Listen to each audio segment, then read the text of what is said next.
next part of my gaming history. Very quick one today, going back in time a little bit. 2009, roughly.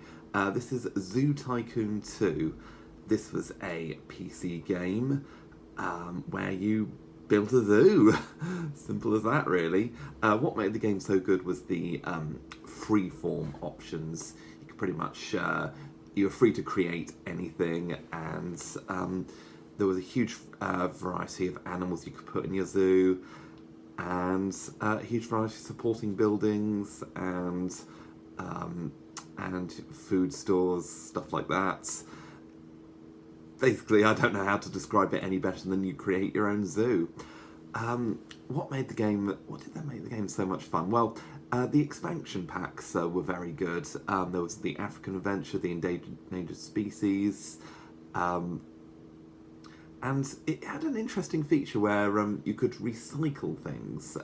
If you did all those things, you'd get your money back, unlike in something like Railroad Tycoon 2, where if you recycle things, you were still charged, which massively helped. And there was also this donation box system where if your animal was liked, customers would give donations. I don't know if this is a thing in the UK, but I think you just pay a ticket for the day. But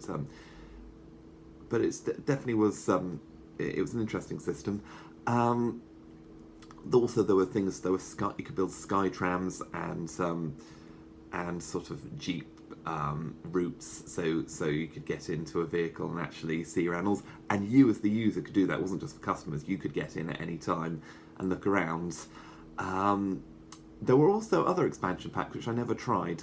The marine one, which is like water animals where you could train for shows, and the extinct animals where you could bring back to life dinosaurs, which I felt for me was one, it was a bit too far for me, but also I never had the computer that could handle that sort of thing. But yeah, it's a game where you create zoos on your PC, point and click, and there you are, and it's just as much fun as it sounds. That brings me on to another game, and this was one of the first games I tried on the Xbox One. That we're coming into a new console now. They did a remake of the game, not with the same people. The same people who did the original Zoo Tycoon games went on to Planet Zoo, as far as I know. And the Zoo Tycoon we got... I'll talk about the bad things about it, and I'll talk about the good things. The bad things were the freeform options were all gone. It was just paths were auto-generated around pens, and the pens were just customizable rather than freeform. You just added custom things to it, and that just made the game not as much fun. Even the smaller animals like fossas and lemurs, there wasn't absolutely no freeform option at all. We just put two in a small pen, simple as that. So it was way too simple. But graphics were great though. You could actually get in a buggy and drive around your zoo, and you could admire the incredible graphics. You could physically feed animals, hose them down, which was good fun.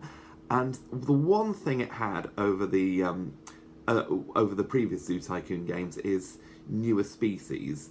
You could start with something like a Bengal tiger at your first reputation rating. If you go up your reputation, you'll have access to other types of tigers, or like I don't think of any others. I know Caspian tigers are extinct now, but there were different species of tigers that you could get, or leopards, different species of leopards you could get over time, or you could get a red kangaroo, go up your reputation, get a grey kangaroo. So that was one thing that the newer Zoo Tycoon games did really well, which the others didn't do so well. But that was my start of my journey on Xbox One, and there's a lot to cover in future Xbox One videos. Not just games, but Discord servers as well. That'll be a big thing, and multiplayer as well. And was there anything else for Xbox One that was that was a step up in my gaming history? Well, like I said, a lot to talk about. So yeah, that'll be about it for this one.